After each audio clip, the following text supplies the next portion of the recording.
नमस्कार, स्वागत है आप सबका मनी 9 के इस स्पेशल वीडियो में, जिसमें आज हम कुछ एक इंटरेस्टिंग टॉपिक पे बात करने वाले हैं और वो टॉपिक रहेगा क्वालिटी फैक्टर फंड्स।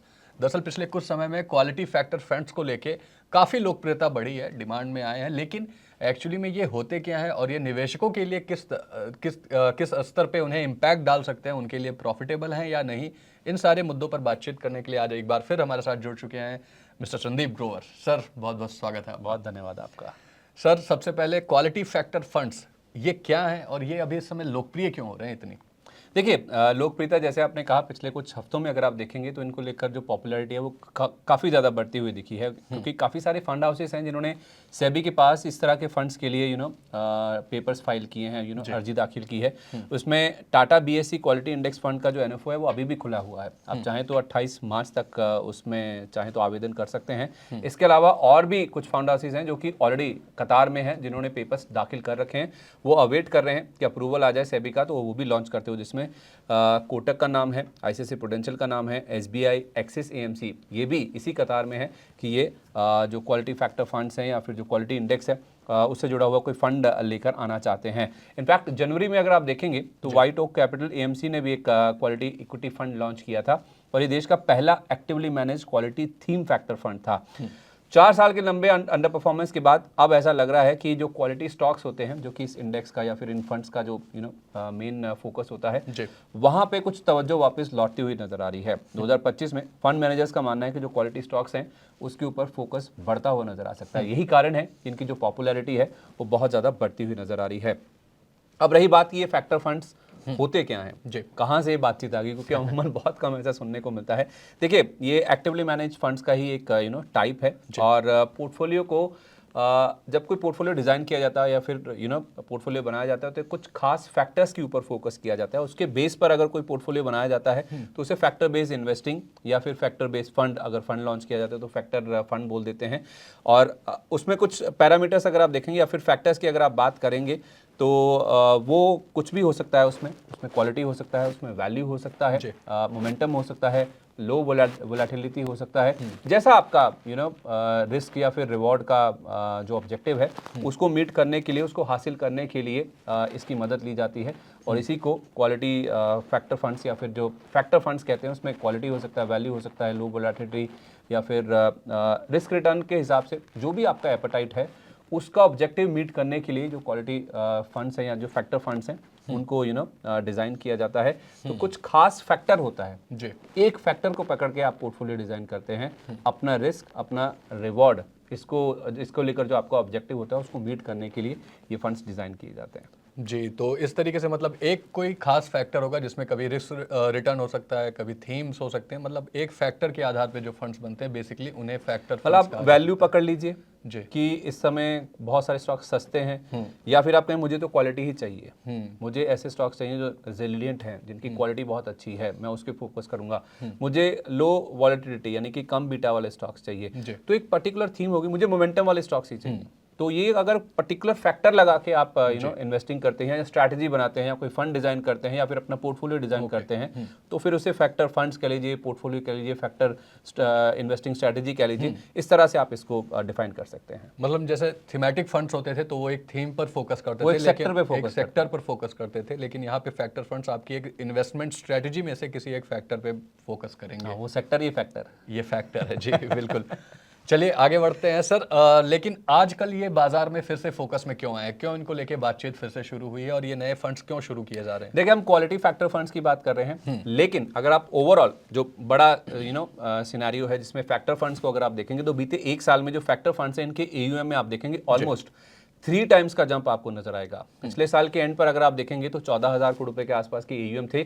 2024 के एंड पर देखिए ये बढ़कर 40,000 करोड़ रुपए के से ज्यादा होता हुआ दिखा है। तो ऑलमोस्ट 3 टाइम्स का जो जंप है वो आप देखेंगे जो फैक्टर फंड्स हैं उसमें खासतौर पे आता हुआ दिखा है। इसमें भी अगर आप क्वालिटी की बात हम खासतौर पे कर रहे हैं तो बीएससी क्वालिटी इंडेक्स में अगर आप देखेंगे तो इनका परफॉर्मेंस आप देखिए, चाहे बुल फेज हो या फिर बेयर फेज हो, इन्होंने मार्केट को अपने जो बेंचमार्क या पेरेंट इंडेक्स है उसको आउट परफॉर्म ही किया है। दोनों फेजेस में बाजार से बेहतर रिटर्न मिले हैं। आउट परफॉर्मेंस का मतलब है कि बाजार से बेहतर रिटर्न इन्होंने दिए हैं। और इनफैक्ट आप देखिए पिछले 19 सालों का डेटा जो है उसके हिसाब से अगर आप देखेंगे तो बीएससी क्वालिटी इंडेक्स है 72% ऑफ द टाइम्स इस इंडेक्स ने बाजार से बेहतर परफॉर्मेंस दिया है। बेहतरीन फंडामेंटल्स वाली जो कंपनीज होती है ना, उनको हम क्वालिटी स्टॉक्स या फिर इस क्वालिटी इंडेक्स में शामिल करते हैं। Okay. तो बेहतरीन, बेहतर नहीं, बेहतरीन क्वालिटी बेहतरीन जो फंडामेंटल्स वाली कंपनियां होती हैं उन्हीं को हम इसमें शामिल करते हैं। तो सर अब जरा बेहतरीन फंडामेंटल को भी डिफाइन कर दीजिए, एक्चुअली में होता क्या है बेहतरीन फंडामेंटल? बेहतरीन मतलब उच्च स्तर, उच्चतर, ओके। हर चीज का चरम हर चीज में आप हाई लगा लीजिए, या फिर अगर कोई चीज बुरी है तो उसमें कम कम कर लीजिए उसको। तो हाई आरओई यानी कि return on equity. Return on equity मतलब कि आप जो पैसा डिप्लॉय कर रहे हैं, कैपिटल डिप्लॉय कर रहे हैं, उसकी एफिशिएंसी कितनी है। एफिशिएंसी मतलब रिटर्न कितना आप उससे जनरेट कर पा रहे हैं। तो जितना हाई आरओई वाली कंपनीज होती हैं वो इसमें शामिल होती हैं। High free cash flow. Free cash flow कैसे आएगा, ज़्यादा पैसे का प्रवाह आपके पास कैसे आएगा, जब आप अच्छे बिजनेस करेंगे, रेवेन्यू अच्छा होगा, प्रॉफिटेबिलिटी अच्छी होगी, आपका P&L अकाउंट अच्छा होगा, तो आपका कैश फ्लो अच्छा होगा। तो अच्छी अर्निंग क्वालिटी वाली जो कंपनी होती हैं, बेहतरीन क्वालिटी वाली जो कंपनी, जिनके नतीजे बहुत अच्छे आते हैं, ऑब्वियसली बात है अच्छे नतीजे होंगे तभी आपके कैश फ्लो अच्छे आ पाएंगे। और कम कर्ज वाली, यानी कि आपका जो एक्सटर्नल कैपिटल के ऊपर डिपेंडेंसी है, जो निर्भरता है, वो कम है। डेट बुरा नहीं होता कभी भी, ये चर्चा अपने आप में बहुत बड़ी है कि कर्ज लेना चाहिए नहीं लेना चाहिए। मैं नहीं कह रहा हूँ कि जीरो डेट, कम कर्ज वाली हैं जी, जिनके पास डिपेंडेंसी बाहरी कैपिटल के नेग्लिजिबल ऊपर, हाँ, मतलब कम हो कर्ज। कर्ज लेना बुरी बात नहीं है अगर आप उसे मैनेज कर पाते हैं। तो कम कर्ज वाली कंपनियां जिसे आप अच्छे से मैनेज कर पाए, कोई ऐसी दिक्कत वाली बात नहीं है, ऐसी कंपनियां, इनको बेहतरीन फंडामेंटल वाली कंपनियां कहते हैं। जैसे कि निफ्टी 50 कंपनीज जिनके पास कैश फ्लो इतना ज़्यादा होता है कि उनके ऊपर उससे भी कम का कर्ज होता है, मतलब उनके पास कैश बहुत ज़्यादा है, कर्ज कम है। तो ऐसे ही कुछ उदाहरण है सर। लेकिन इन क्वालिटी स्टॉक्स की खासियत क्या होती है? अब देखिए, क्वालिटी स्टॉक्स की जब बात चलती है ना, तो आप बोलेंगे एक वन ऑफ द फैक्टर है, क्वालिटी हुआ, मोमेंटम हुआ, वैल्यू हुआ। जब आप क्वालिटी स्टॉक्स को ढूंढने की कोशिश करते हैं या फिर उस तरफ चलते हैं, तो ये सबसे मजबूत company in terms of financial health इनकी बहुत मजबूत होती है। जी, इनमें अच्छी बात ये होती है, खास बात ये होती है कि लार्ज कैप की सेफ्टी तो मिलती है। जब आप सबसे बेहतर फाइनेंशियल्स की बात करेंगे या फिर स्ट्रॉन्ग कंपनियों की बात करेंगे तो आपको लार्ज कैप ही याद आता है। उसमें भी कुछ खास तौर पे गिनी चुनी कंपनियां या फिर छाटी हुई चुनी हुई कंपनियां जो कि लॉन्ग टर्म में जिनमें ग्रोथ का जो भरोसा है वो काफ़ी ज़्यादा है। ऑलमोस्ट आप कह सकते हैं प्रिडिक्टेबल ग्रोथ वाली जो कंपनीज होती है ना, वो इसमें शामिल की जाती हैं। आमतौर पर तो ये अच्छा परफॉर्म करते ही हैं, लेकिन अनिश्चितता का जब दौर होता है, जब अनसर्टेनिटी, जैसा अभी जी, ट्रम्प साहब ने जितनी अनसर्टेनिटी फैला रखी है, ऐसे दौर में इनका प्रदर्शन और भी ज़्यादा बेहतर होता है। इसीलिए क्वालिटी जो स्टॉक्स हैं इनके ऊपर ज़्यादा फोकस रहता है, खासतौर पे जब इकोनॉमिक इंडिकेटर्स खराब होते हैं या फिर इकोनॉमिक स्थिति खराब होती है, ऐसे टाइम पे ये बहुत अच्छा परफॉर्म करते हैं। खासतौर पे इस क्वालिटी स्टॉक्स में FMCG, IT जैसे जो डिफेंसिव नाम होते हैं वो ज़्यादा करके शामिल होते हैं। तो जब अच्छी कंपनियां हैं, अच्छे फंडामेंटल्स हैं, सब कुछ अच्छा है, तो quality comes at a price, तो ये अमूमन आपको महंगे दिखते हैं, स्टीप वैल्यूएशंस पे आपको अवेलेबल होते हैं। और शायद यही कारण है कि बीते 4 साल से इन्होंने अंडर परफॉर्म किया, यानी कि बाजार से कम रिटर्न्स इन्होंने डिलीवर किए हैं। वो इसलिए क्योंकि बीते 4 साल में जो बुल रन हमने देखा है, कोविड के बाद वाला जो फेज था 21 से लेकर 24 वाला, उसमें वैल्यू स्टॉक्स के ऊपर ज़्यादा फोकस था। वैल्यू स्टॉक्स में मतलब ये नहीं होता कि वो अच्छी कंपनियां, अच्छी ग्रोथ वाली कंपनियां या फिर अच्छे फंडामेंटल या अच्छी फाइनेंशियल स्थिति वाली कंपनियां होती हैं।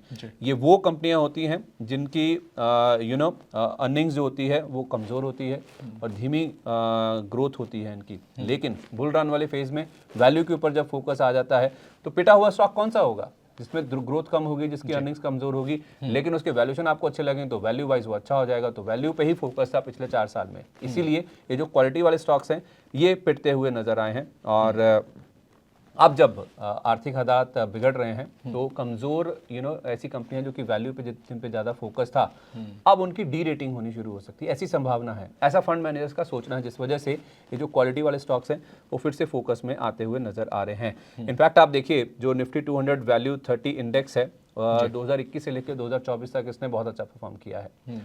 वहीं दूसरी तरफ आप देखेंगे 2018 से 2020 के दौरान अगर आप देखेंगे, तो जो निफ्टी 200 क्वालिटी 30 इंडेक्स है, वैल्यू नहीं, क्वालिटी वाला जो इंडेक्स है उसने आउट परफॉर्म किया था। यानी कि कोविड से पहले क्वालिटी पे फोकस था, कोविड के बाद वैल्यू के ऊपर फोकस आ गया।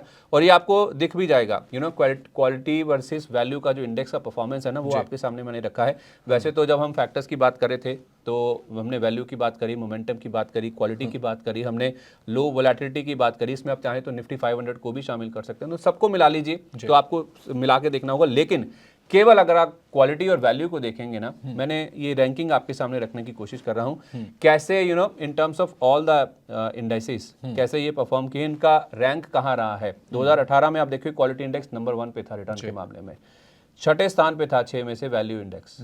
तो वैल्यू पे फोकस नहीं था 2018 में। 19 में क्वालिटी इंडेक्स पे थोड़ा फोकस घटा, लेकिन वैल्यू इंडेक्स देखिए फिर से 6 पे ही रहा, यानी कि वैल्यू पे किसी का भी फोकस नहीं था। 2020 में भी वैल्यू पे किसी का फोकस नहीं था। क्वालिटी इंडेक्स नंबर 1 पे था, नंबर 6 पे आपको वैल्यू इंडेक्स दिखेगा। अब उसके बाद कहानी पलटी। देखिए 1 नंबर वाला जो क्वालिटी इंडेक्स था 21 में आ गया 5 पे, फिर 4, फिर 5 और 5, इसी के आसपास चौथे 5 में पायदान पे ही रहा।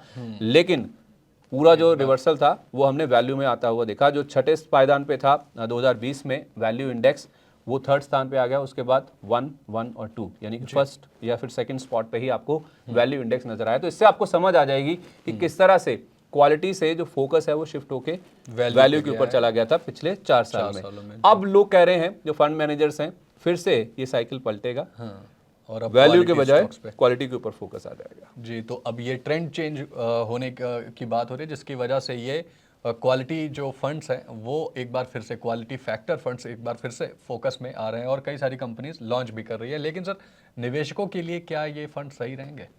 ये बहुत बड़ा सवाल है और इसको थोड़ा सा ना समझने की जरूरत है, थोड़ा आप इसमें ध्यान दीजिएगा। देखिए अमूमन क्या होता है ना, एक्टिव फंड मैनेजर्स जो होते हैं ना, वो ही जो फैक्टर फंड्स होते हैं ना उसके ऊपर ज़्यादा फोकस करते हैं।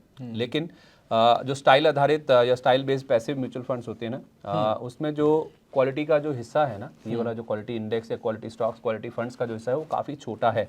जो style based passive mutual funds है उसका जो AUM है वो करीब 31,000 करोड़ रुपए के आसपास का। उसमें अगर आप क्वालिटी की बात करेंगे, क्वालिटी फैक्टर फंड्स में केवल 1817 करोड़ रुपए का ही आवंटन है। तो उस लिहाज से इनका जो पार्टिसिपेशन है, जो भागीदारी है, वो काफ़ी कम है।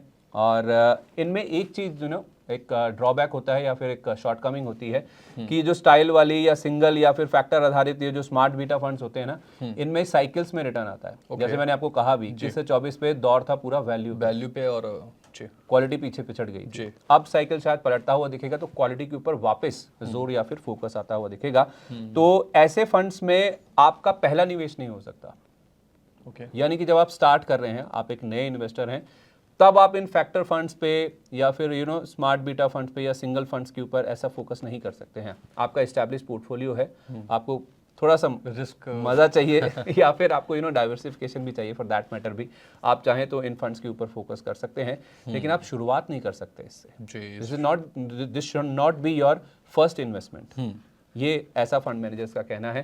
तो साइकिल्स में रिटर्न आता है, अगर आप उस चीज़ के लिए तैयार हैं। जो साइकिल में अनसर्टेनिटी बढ़ती है, इकोनॉमिक इंडिकेटर्स वीक होते हैं, इकोनॉमी थोड़ी ख़राब होती है, ऐसे दौर में क्वालिटी के ऊपर फोकस आता है। और quality comes at a price, तो इनके वैल्यूएशंस महंगे रहते हैं। इस वजह से वैल्यू पे फोकस था पिछले 4 साल में, अब ये शिफ्ट हो सकता है। इसीलिए यहाँ पे आप देखेंगे फोकस बढ़ रहा है, पॉपुलैरिटी बढ़ रही है और फंड हाउसेस इसको लॉन्च करने की तैयारी में भी लगे हुए हैं। हाँ, लेकिन अभी निवेशकों को थोड़ा सा इसको और रिसर्च करनी चाहिए, सावधानी के साथ अपने निवेश की कॉल लेनी चाहिए, क्योंकि सीधी सी बात है, जैसा कि सर ने भी बताया कि अच्छी क्वालिटी के साथ अच्छी खासी हाई वैल्यू भी आती है। तो आपको वो भी समझ के और उस हिसाब से आप अपना कॉल ले सकते हैं। अपने फाइनेंशियल एडवाइस की जरूर सलाह लें।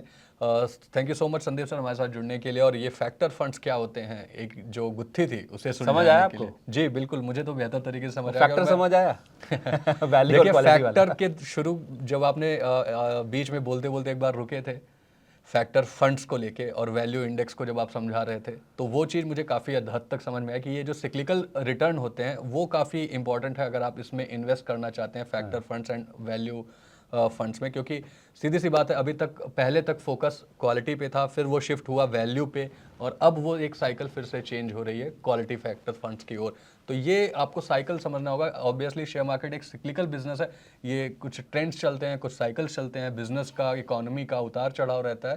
तो इन सारी चीज़ों पे आधारित अब आपको ये देखना है कि क्या इसमें कितना अच्छा रिटर्न बनेगा और कितना आप इसमें अपने पोर्टफोलियो का कितना हिस्सा आप इसमें इन्वेस्ट करना चाहते हैं। और अगर आप नए निवेशक हैं तो थोड़ा रुक के, थोड़ा संभल के, थोड़ी सलाह लेके फिर आप अपनी कॉल लीजिए।